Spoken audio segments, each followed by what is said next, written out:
Are illegal immigrants more important than Americans? I'd like to hear an answer. Why are people illegal? Why are illegal immigrants more important than homeless people sleeping on the streets? Why do we, in one of the biggest economies here in California, take care of illegal immigrants, but our people are sleeping on the streets? I'd like to hear an answer to that. Why? Nobody can ever answer that question.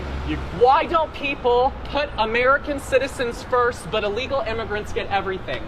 And I hope you post this. I want this to go viral because I give a damn and I care about my community. My dad is a retired Navy captain. He served our country honorably. My grandfather is a retired Navy captain, and I'm doing my part to help our country because I give a damn and I'm going to fight for it. And I am 100% voting for Donald Trump on Tuesday, November 3rd, 2020. The Democrat Party does not put our people first. They put sanctuary cities first. They put illegal aliens first. They tax us. They tax our water. You can't even do laundry and shower on the same day. While Nancy Pelosi is getting hundreds of thousands of dollars, robbing our pockets, not doing anything for our people, not passing legislation, passing out pens like they're candy. Meanwhile, President Trump is signing United States-Mexico-Canada agreement, and he's signing trade deals, and he's cutting our taxes, and he's securing the border, and he's putting our veterans first. I am proud of President Trump, and I am voting for him because he's putting the American people first, period. I'm afraid that did that answer Thank your question? you. Thank you. 2020, by the way, register to vote and vote. Thank you. Big shout out to Scott Pressler. If you didn't know who that was, which I'm sure like 99.9% of you do know who that was Scott Pressler. That was obviously an older clip, but considering the conversation today, I wanted to revisit that. Okay. I also want to show you guys this quick clip from Savannah Hernandez, aka Sav Says, because this is just absolutely insane. Check out this clip really quick. How much is rent here? Free. 2 years. After 2 years, we have to pay the rent. All right, y'all, this is Savannah Hernandez in Brunswick, Maine, reporting to you from the apartments where migrants are getting their rent paid for up to 2 years. Now, I wanted to give you guys a first inside look at these units. The migrants shared with us that they come furnished, so they have a flat screen TV in there, couches, tables and chairs, a bed. We also asked them as well, hey, are you paying utilities here? They shared with us that nope, they do not have a water bill, they do not have an electricity bill. And what about the light and the water? Everything is good. We don't pay anything. Now, I wanted to focus in on this area of Maine because they don't have to pay a single penny for anything. Water bills being paid, electric bills being, excuse me, everything is being paid for. Once again, shout out to Savannah Hernandez. You could check her out right here. Bam, Sav Says. Okay. I believe she has a YouTube channel as well. But anyway, yeah, that's what our government is spending our hard-earned tax dollars on. And recently, we found out FEMA, and this is the main reason for this video, FEMA was sending money to hotels to house illegals. Well, we have people in North Carolina, we have people in California, we have people in Tennessee who have had their homes obliterated, who still don't have a home, and yet we're paying for illegals to live. We have homeless people walking these streets, and we're sending millions of dollars for illegals to stay in a hotel, but we can't spend that money in a wise way, not just to line the pockets of people in an organization, but to truly house homeless people and get them off the streets. I know it can be done. We watched it happen in California with Gavin Newsom when the president of China, I believe, I'm drawing a blank on his name, but you guys remember when he came to California. Oh, all of a sudden, all the homeless people disappeared. Where'd they go? He fixed the problem like that when China's president came, but you can't fix the problem for your own citizens? Interesting. I see a lot of kickback here. There's a lot of kickbacks. A tremendous kickback, because nobody could be so stupid to give out some of these contracts, so he has to get a kickback. So that's what I got elected for, that and borders and military and a lot of things, but this is a big part of it. And I hope that the court system is going to allow us to do what we have to do. We got elected to among other things, find all of this fraud, abuse. We're $36 trillion in debt. Money's flying out the window. None of the departments can pass an audit. The reason that departments can't pass audits is because the payments don't have a categorization code. It's like just a massive number of blank checks just flying out the building. So you can't reconcile blank checks. You've got comment fields that are also blank, so you don't know why the payment was made. And then we've got this truly absurd, a do not pay list, which can take up to a year for an organization to get on a do not pay list. And this, we're talking about terrorist organizations, we're talking about known fraudsters, known aspects of waste, known things that do not match any congressional appropriation, can take up to a year to get on the list, and even once on the list is not used. It's mind-blowing. We're literally sending out blank checks that no one can track with no explanation. It's like designed to perpetuate fraud, from USAID to Social Security. There's crazy things like just cursory examination of Social Security, and we've got people in there that are 150 years old. Now, do you know anyone that's 150? I don't. Okay. They should be on the Guinness Book of World Records. They're missing out. So, that's a case where, I think they're probably dead. It's my guess. Or they should be very famous, one of the two. And then there's a whole bunch of Social Security payments where there's no identifying information. Well, why is there no identifying information? Why did it take Musk to find out all this fraud? That is insane. Think about that for a second. Sending payments to someone who is allegedly 150 years old. That is our fucking government. Excuse my language, but that type of stuff just pisses me off, These Democrats want to act all high and mighty. Oh, we're the hot stuff. We're the guys that run this shit perfectly. You can't shut down this organization. They're needed. But that same organization is sending checks to people who are 150 years old. That person's been in a box 6 feet in the dirt for the past 70 years. And they're still getting a check. Now, I'm being funny here a little bit, but I would assume that person died around 80, okay? And they're still getting a check at 150? Make it make sense. That is just absolutely, positively ridiculous. Ridiculous. And anybody that opposes this, well, we know who's getting paid. Fraud. Social Security administrators are dealing, how should I say this nicely, with people who are about to die. Shouldn't they know around when people usually die? If you're still sending checks to a 150-year-old, nothing rings a bell. If the check hasn't been cashed in 50 years, that's a problem.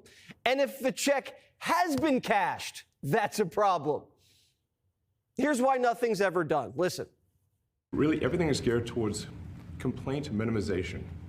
So then you understand the motivations. So if people receive money, they don't complain, obviously.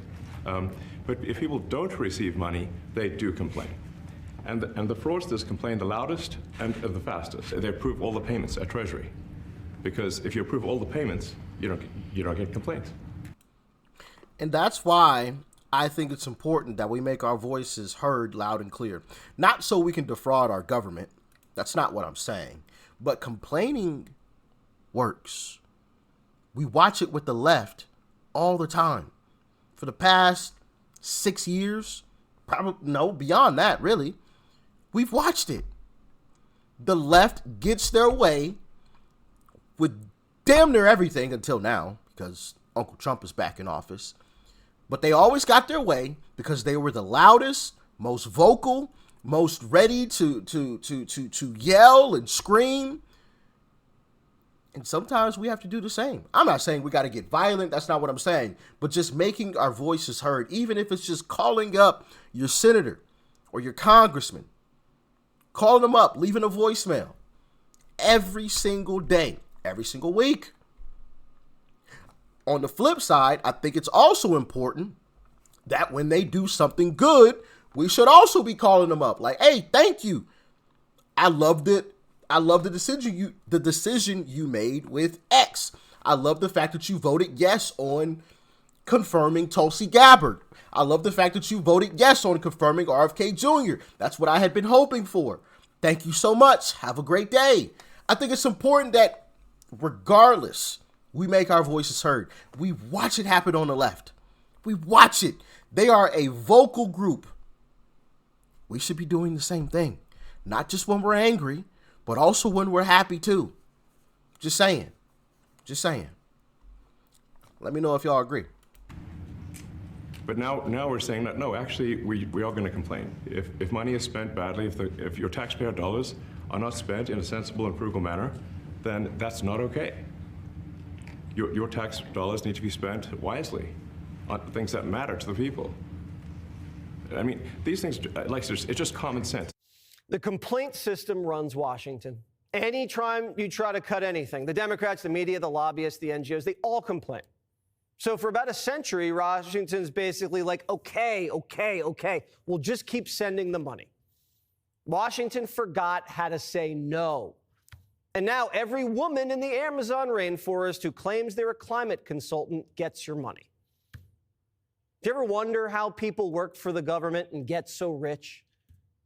We do find it sort of rather odd that there are quite a few people in the bureaucracy who have ostensibly a salary of a few $100,000, but somehow manage to accrue tens of millions of dollars in net worth while they are in that position, which is, what happened at USAID. We're just curious as to where it came from. Mysteriously, they get wealthy. We don't know why. Where does it come from? And I think the reality is that they're getting wealthy at the taxpayer expense. That's the honest truth of it. Millions of bureaucrats were working for the federal government, working from home, and they never wanted to leave. I wonder why. One reason is because they have it too good, but there was another reason. They weren't allowed to leave. Well, also, you can extend that out to our politicians.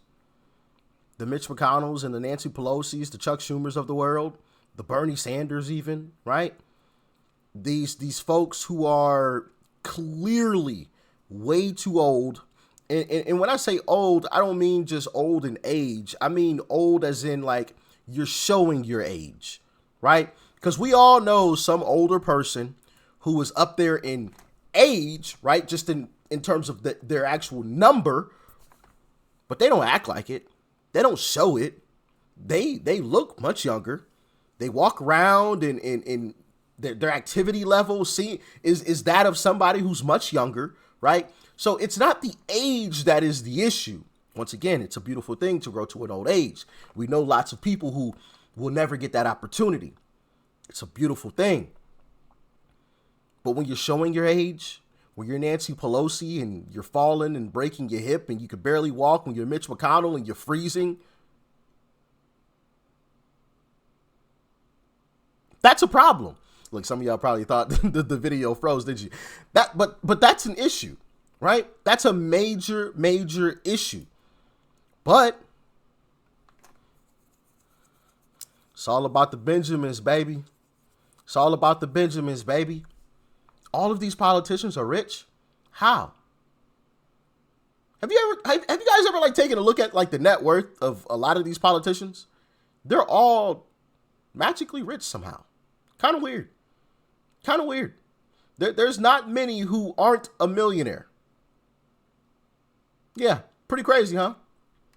And then of course you have the big dogs like Nancy Pelosi, whose like net worth is $200 million, but she's been working in government basically all of her life. So, how did that happen? We know. This is actually, I think, a great anecdote because we're told the most number of people that could retire possibly in a month is 10,000. We're like, well, why is that? Well, because all the retirement paperwork is manual on paper. It's manually calculated, then written down on a piece of paper. Then it goes down a mine. And I'm like, what do you mean a mine? Like, yeah, there's a limestone mine where we store all the retirement paperwork. And the limiting factor is the speed at which the mine shaft elevator can move determines how many people can retire from the federal government. And the elevator breaks down and then, sometimes, and then nobody can retire. Doesn't that sound crazy? There's like 1,000 people that work on this. So I think if we can take those people and say, like, you know what, instead of working in a mine shaft and carrying manila envelopes to, boxes in a mine shaft, you could do practically anything else. And you would add to the goods and services of the United States in a more useful way. Here's the government mine, where we house our paperwork because we won't computerize it like the rest of the world. Insane, bro. Insane. Had that not been Elon that was telling me that, I wouldn't have believed it. Even with Elon, let's keep it a buck. Let's keep it 100. Even with Elon telling that story, I was like, that sounds a little crazy, my guy. I mean, I rock with you, Elon, but that shit right there, that don't sound right. But hey, here we have it. Here's the actual mine. He wasn't BSing. We have 700 people working in an underground tunnel. What are we, Hamas? It's not like it's a top secret bunker. It's just where we keep Mark McGonigal's retirement folder from the Department of Commerce. How are we just finding out about this? There wasn't one whistleblower who was like, hey, Washington Post, I commute to work down a 200-foot mine shaft every day, and there's no computers down here. We do everything with a Bic pen. I can't breathe, and my hand's falling off. I'm literally being shafted. Didn't we pass labor laws in the 40s against this? And Democrats are supposed to be pro-labor. Shouldn't they want to save these workers from these backwards conditions? No. The Democrats want to keep the limestone mine open. Which side are you on? We'll fight against DOGE. We'll fight Elon Musk. No Elon's kept within our walls. We'll fight from dawn to dusk. Oh, which side are you on? Which side are you on? Tell me. Which side are you on? Which side are you on? Trump's coming for our unions. He wants us all to fail. He wants us to bow to him, but we want him in jail. Aren't you glad you aren't a Democrat? What the fuck was that? Talk about corny. What? Which side are you on? Which side? What? Goodness gracious. Musk wants to rescue these government gremlins from working underground. And what do they want? They want to throw them in jail. Or they just scream. We are all willing to work with anyone who's serious about doing the work of censoring the American people and advancing progress. Did you hear that? Because I was going to make this into a YouTube short, and I still probably will. And if you don't watch my YouTube shorts, definitely check them out because you're missing out on some good information. You're missing out on some good clips. Those of you that do watch my YouTube shorts, you already know, baby. You already know. But listen to what she says one more time. I want to throw them in jail. Or they just scream. We are all willing to work with anyone who's serious about doing the work of censoring the American people. Work with anyone to do the work of censoring the American people. When they tell you who they are, believe them. Do the work of censoring the American people. That came out of Ayanna Presley's mouth herself. Democrat. She said that, not me. I'm just repeating it. Just saying. That's what they want. And advancing progress. And for every American who doesn't want some weird Elon Musk suck up? That Elon Musk needs to keep his grubby hands, his greedy grubby hands off of our government. Situation seemed hopeless in the heart of the Jim Crow. So KKK was very active. Situation seemed hopeless. And I'll tell you, I'm from Jersey, so I look at it a little differently. I say Trump. I don't swear in public very well, but we have to Trump. The Democrats should. I don't swear in public very well, but we have to fuck Trump. Once again, aren't you glad you aren't a Democrat? You got to be kidding me. We have to F Trump? Oh, my goodness. We ain't going to make it. Well, we going to make it. They ain't going to make it, though. I'm going to let y'all get out of here now. This video's gone a little longer than what I would have liked. But, yeah, man. Our government is corrupt and has been wasting our money on a bunch of BS. And now we have Democrat politicians kicking and screaming because their money train is done. It's over. That's the only logical explanation, in my humble opinion. These Democrats have been getting a lot of kickbacks, and they realized it's over. These so-called donations coming in from regular citizens, they weren't. They were coming from these programs masquerading as regular citizens. I'm just saying. That's what I think is happening. And mark my words, when Democrats lose in the midterms, they're still going to do the same thing. It'll be a little bit less. But after they lose in 2028, the entire Democrat Party will change. It'll change completely. Because the money will have dried up. These politicians who took all of this money, allegedly, of course, and tried to use it to win again, their money will start getting a lot shorter because it isn't rolling in the way that it used to. Because these so-called donations, right, aren't there anymore. And they'll realize either we got to change or I got to retire. Just saying. Remember, I said it here first. We will see a new Democrat Party come 2028 or 2029 and beyond. It'll be completely different. But until then, we have a shit show to watch. And don't get me wrong, they probably won't be that great come 2029 either, but they'll realize, oh crap, the money's dried up and we're not winning. We got to do something. So, hey. Anyway, y'all let me know your thoughts and your opinions on this. Thanks for tuning in as always. Stay safe out there. Peace and love. I'm out.